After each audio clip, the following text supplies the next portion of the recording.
So, before you get comfortable, take a moment to like the video and subscribe, but only if you genuinely enjoy what I do here. And let me know in the comments where you're tuning in from and what time it is for you. It's always fascinating to see who's joining us from around the world. Now, dim the lights, maybe turn on a fan for that soft background and let's ease into tonight's journey together. Minerva now put it in Penelope's mind to make the suitors try their skill with the bow and with the iron axes in contests among themselves as a means of bringing about their destruction. She went upstairs and got the storeroom key, which was made of bronze and had a handle of ivory. She then went with her maidens into the storeroom at the end of the house, where her husband's treasures of gold, bronze, and wrought iron were kept, and where was also his bow and the quiver full of deadly arrows that had been given him by a friend whom he had met in Lacedaemon, Iphitus the son of Eurytus. The two fell in with one another in Messene at the house of Ortilochus, where Ulysses was staying in order to recover a debt that was owing from the whole people. For the Messenians had carried off 300 sheep from Ithaca, and had sailed away with them and with their shepherds. In quest of these Ulysses took a long journey while still quite young, for his father and the other chieftains sent him on a mission to recover them. Iphitus had gone there also to try and get back 12 brood mares that he had lost, and the mule foals that were running with them. These mares were the death of him in the end, for when he went to the house of Jove's son, mighty Hercules, who performed such prodigies of valor, Hercules to his shame killed him, though he was his guest, for he feared not heaven's vengeance, nor yet respected his own table which he had set before Iphitus, but killed him in spite of everything, and kept the mares himself. It was when claiming these that Iphitus met Ulysses, and gave him the bow which mighty Eurytus had been used to carry, and which on his death had been left by him to his son. Ulysses gave him in return a sword and a spear, and this was the beginning of fast friendship, although they never visited at one another's houses. For Jove's son Hercules killed Iphitus ere they could do so. This bow, then given him by Iphitus, had not been taken with him by Ulysses when he sailed for Troy. He had used it so long as he had been at home, but had left it behind as having been a keepsake from a valued friend. Penelope presently reached the oak threshold of the storeroom. The carpenter had planed his duly, and had drawn a line on it, so as to get it quite straight. He had then set the door-posts into it and hung the doors. She loosed the strap from the handle of the door, put in the key, and drove it straight home to shoot back the bolts that held the doors. These flew open with a noise like a bull bellow in a meadow, and Penelope stepped upon the raised platform, where the chest stood in which the fair linen and clothes were laid by along with fragrant herbs. Reaching thence, she took down the bow with its bow case and the peg on which it hung. She sat down with it on her knees, weeping bitterly as she took the bow out of its case, and when her tears had relieved her, she went to the cloister where the suitors were, carrying the bow and the quiver, with the many deadly arrows that were inside it. Along with her came her maidens, bearing a chest that contained much iron and bronze which her husband had won as prizes. When she reached the suitors, she stood by one of the bearing posts supporting the roof of the cloister, holding a veil before her face, and with a maid on either side of her.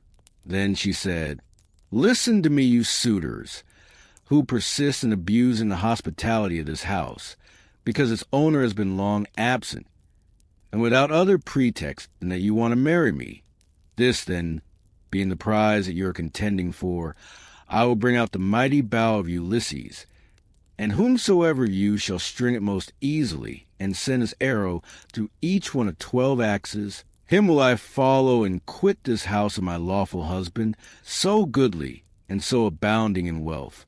But even so I doubt not that I shall remember it in my dreams." As she spoke, she told Eumaeus to set the bow and the pieces of iron before the suitors, and Eumaeus wept as he took them to do as she had bidden him.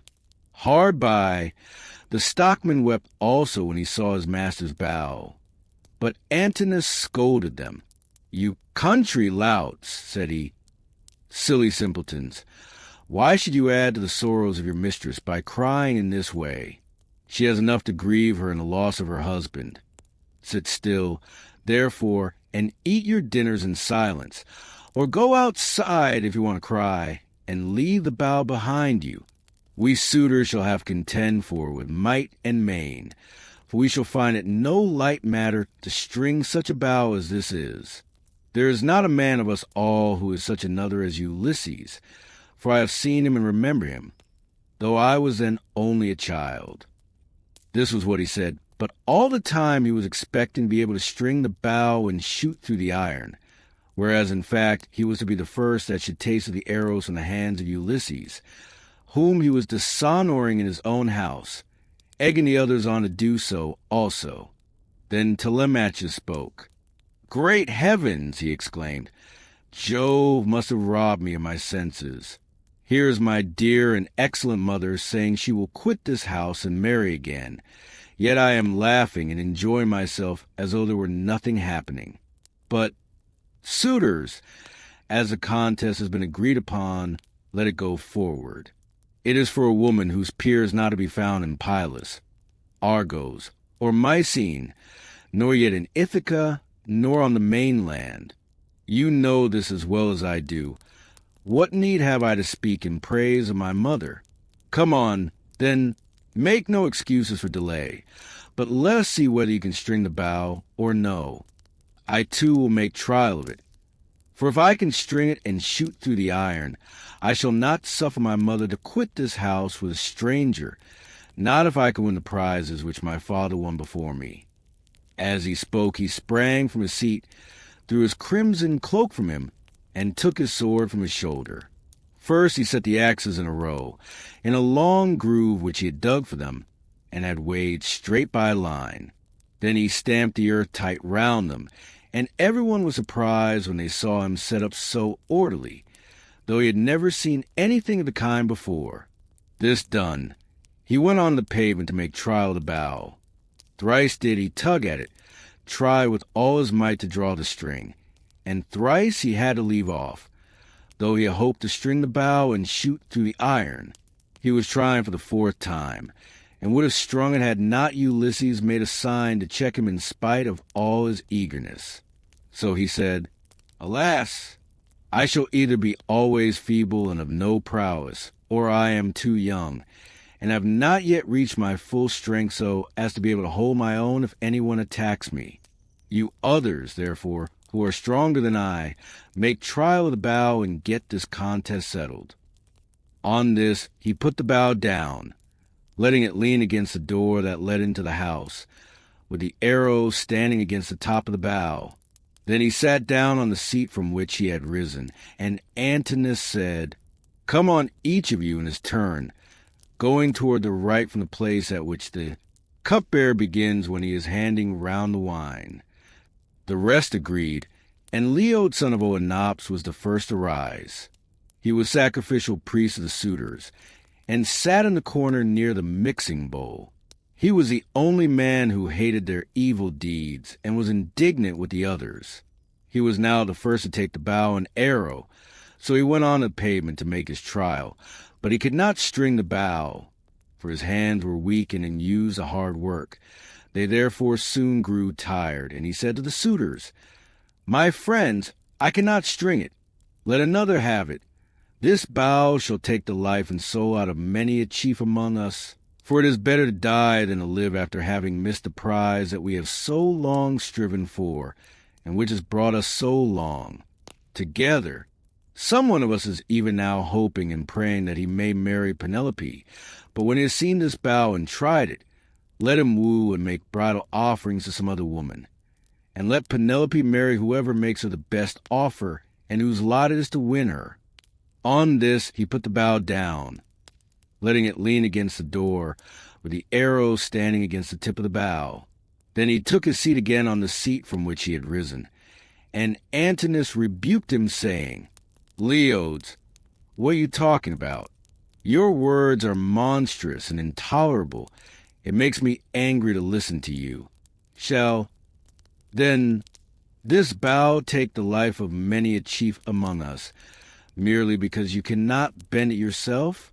True, you are not born to be an archer, but there are others who will soon string it. Then he said to Melanthius, the goatherd, "Look sharp, light a fire in the court, and set a seat hard by with sheep's skin on it. Bring us also a large ball of lard from what they have in the house. Let us warm the bow in grease, and we will then make trial of it again, and bring the contest to an end." Melanthius lit the fire, and set a seat covered with sheepskins beside it. He also brought a great ball of lard from what they had in the house. And the suitors warmed the bow and again made trial of it, but they were none of them nearly strong enough to string it. Nevertheless, there still remained Antinous and Eumaeus, who were the ringleaders among the suitors, and much the foremost among them all. Then the swineherd and the stockman left the cloisters together, and Ulysses followed them.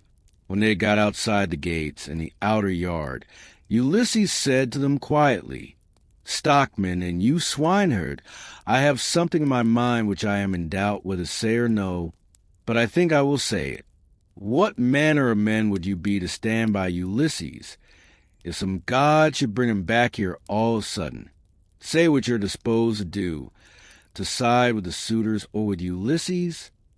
"Father Jove," answered the stockman, "would indeed that you might so ordain it. If some god were but to bring Ulysses back, you should see with what might and main I would fight for him." In like words Eumaeus prayed to all the gods that Ulysses might return. When therefore he saw for certain what mind they were of, Ulysses said, "It is I, Ulysses, who am here. I have suffered much, but at last, in the 20th year, I am come back to my own country.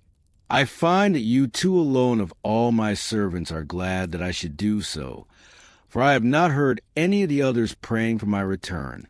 To you too, therefore, will I unfold the truth as it shall be.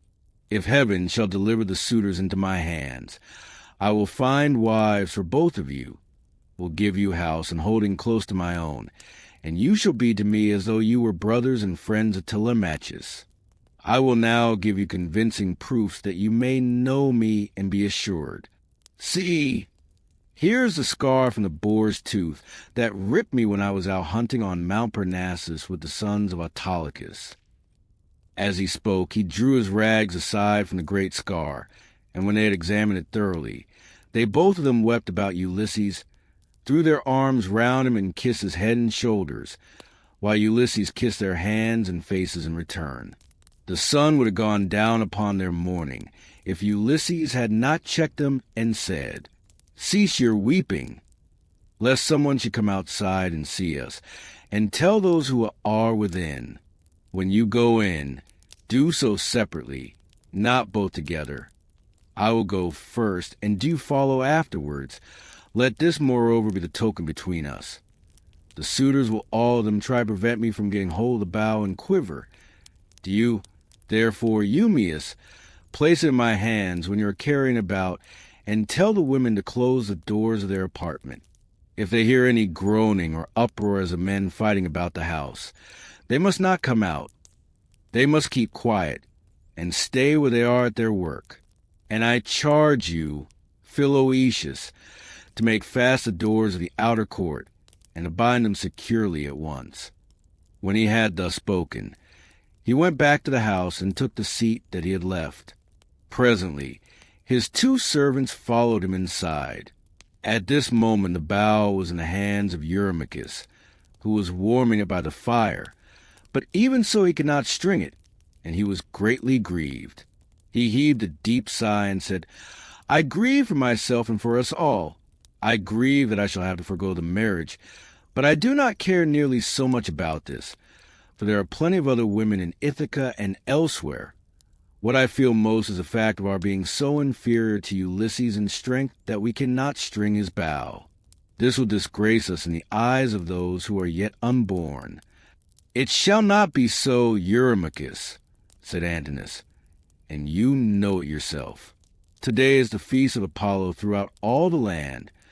Who can string a bow on such a day as this? Put it on one side. As for the axes, they can stay where they are, For no one is likely to come to the house and take them away. Let the cupbearer go round with his cups, that we may make our drink offerings, and drop this matter of the bow. We will tell Philoetius to bring us in some goats tomorrow, the best he has. We can then offer thigh bones to Apollo the mighty archer, and again make trial of the bow, so as to bring the contest to an end. The rest approved his words, and thereon men's servants poured water over the hands of the guests, while pages filled the mixing bowls with wine and water, and handed it round after giving every man his drink offering. Then, when they had made their offerings, and had drunk each as much as he desired, Ulysses craftily said, "Suitors of the illustrious queen, listen that I may speak even as I am minded. I appeal more especially to Eumaeus, and to Antinous, who has just spoken with so much reason. Cease shooting for the present, and leave the matter to the gods. But in the morning let heaven give victory to whom it will. For the moment, however, give me the bow that I may prove the power of my hands among you all, and see whether I still have as much strength as I used to have, or whether travel and neglect have made an end of it." This made them all very angry, for they feared he might string the bow. Antinous therefore rebuked him fiercely, saying, "Wretched creature, you have not so much as a grain of sense in your whole body. You ought to think yourself lucky in being allowed to dine unharmed among your betters, without having any smaller portion served you than we others have had, and in being allowed to hear our conversation. No other beggar or stranger has been allowed to hear what we say among ourselves. The wine must have been doing you a mischief, as it does with all those drink immoderately. It was wine that inflamed the centaur Eurytion when he was staying with Penelope among the Lapithae. When the wine had got into his head, he went mad and did ill deeds about the house of Penelope. This angered the heroes who were there assembled. So they rushed at him and cut off his ears and nostrils. Then they dragged him through the doorway out of the house. So he went away crazed and bore the burden of his crime, bereft of understanding. Henceforth, therefore, there was war between mankind and the centaurs, but he brought it upon himself through his own drunkenness. In like manner I can tell you that it will go hardly with you if you string the bow. You will find no mercy from any one here, for we shall at once ship you off to King Eumaeus, who kills everyone that comes near him. You will never get away alive. So drink and keep quiet without getting into a quarrel with men younger than yourself." Penelope then spoke to him. "Antinous," said she, "it is not right that you should ill-treat any guest of Telemachus who comes to this house. If the stranger should prove strong enough to string the mighty bow of Ulysses, can you suppose that he would take me home with him and make me his wife? Even the man himself can have no such idea in his mind. None of you need let that disturb his feasting. It would be out of all reason." "Queen Penelope," answered Eumaeus, "we do not suppose that this man will take you away with him. It is impossible, but we are afraid lest some of the baser sort, men or women among the Achaeans, should go gossiping about and say, 'These suitors are feeble folk. They are paying court to the wife of a brave man whose bow not one of them was able to string, and yet a beggarly tramp who came to the house strung it at once, and sent an arrow through the iron.' This is what will be said, and it will be a scandal against us." "Eumaeus," Penelope answered, "people who persist in eating up the estate of a great chieftain and dishonoring his house must not expect others to think well of them. Why then should you mind if men talk as you think they will? This stranger is strong and well built. He says moreover that he is of noble birth. Give him the bow, and let us see whether he can string it or no. I say, and it shall surely be, that if Apollo vouchsafe him the glory of stringing it, I will give him a cloak and shirt of good wear, with a javelin to keep off dogs and robbers, and a sharp sword. I will also give him sandals, and will see him sent safely wherever he wants to go." Then Telemachus said, "Mother, I am the only man either in Ithaca or in the islands that are over against Elis who has a right to let anyone have a bow, or to refuse it. No one shall force me one way or the other, not even though I choose to make the stranger a present of the bow outright, and let him take it away with him. Go, then, within the house, and busy yourself with your daily duties, your loom, your distaff, and the ordering of your servants. This bow is a man's matter, and mine above all others, for it is I who am master here." She went wandering back into the house, and laid her son saying in her heart. Then going upstairs with her handmaids into her room, she mourned her dear husband till Minerva sent sweet sleep over her eyelids. The swineherd now took up the bow and was for taking it to Ulysses, but the suitors clamored at him from all parts of the cloisters, and one of them said, "You idiot, where are you taking the bow to? Are you out of your wits? If Apollo and the other gods will grant our prayer, your own boarhound shall get you into some quiet little place, and worry you to death." Eumaeus was frightened at the outcry they all raised, so he put the bow down then and there. But Telemachus shouted out at him from the other side of the cloisters, and threatened him, saying, "Father Eumaeus, bring the bow on in spite of them, or young as I am, I will pelt you with stones back to the country, for I am the better man of the two. I wish I was as much stronger than all the other suitors in the house as I am than you.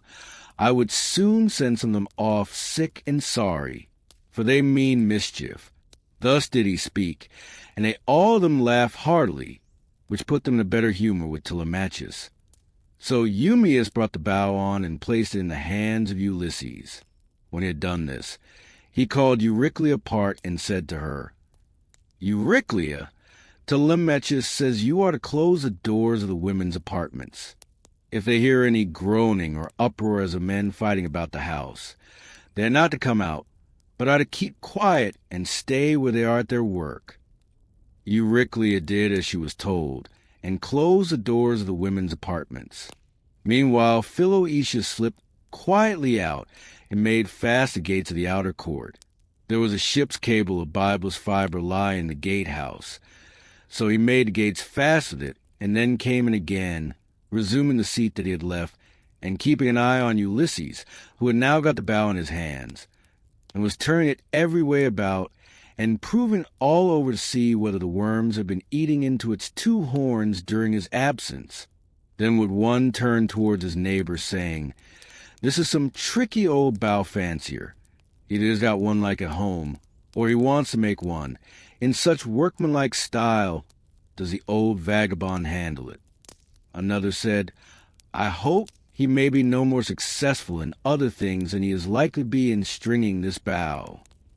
But Ulysses, when he had taken up and examined it all over, strung it as easily as a skilled bard strings a new peg of his lyre, and makes the twisted gut fast at both ends. Then he took in his right hand to prove the string. It sang sweetly under his touch like the twittering of a swallow. The suitors were dismayed and turned color as they heard it. At that moment, moreover, Jove thundered loudly as a sign, and the heart of Ulysses rejoiced as he heard the omen that the son of scheming Saturn had sent him. He took an arrow that was lying upon the table, for those which the Achaeans were so shortly about to taste were all inside the quiver. He laid it on the centerpiece of bow, and drew the notch of the arrow and the string toward him, still seated on his seat. When he had taken aim, he let fly, and his arrow pierced every one of the handle holes of the axes from the first onwards till it had gone right through them and into the outer courtyard. Then he said to Telemachus, "Your guest has not disgraced you, Telemachus. I did not miss what I aimed at, and I was not long in stringing my bow. I am still strong, and not as the suitors twit me with being. Now, however, it is time for the Achaeans to prepare supper while there is still daylight, and then otherwise to disport themselves with song and dance, which are the crowning ornaments of a banquet." As he spoke, he made a sign with his eyebrows, and Telemachus girded on his sword, grasped the spear, and stood armed beside his father's seat.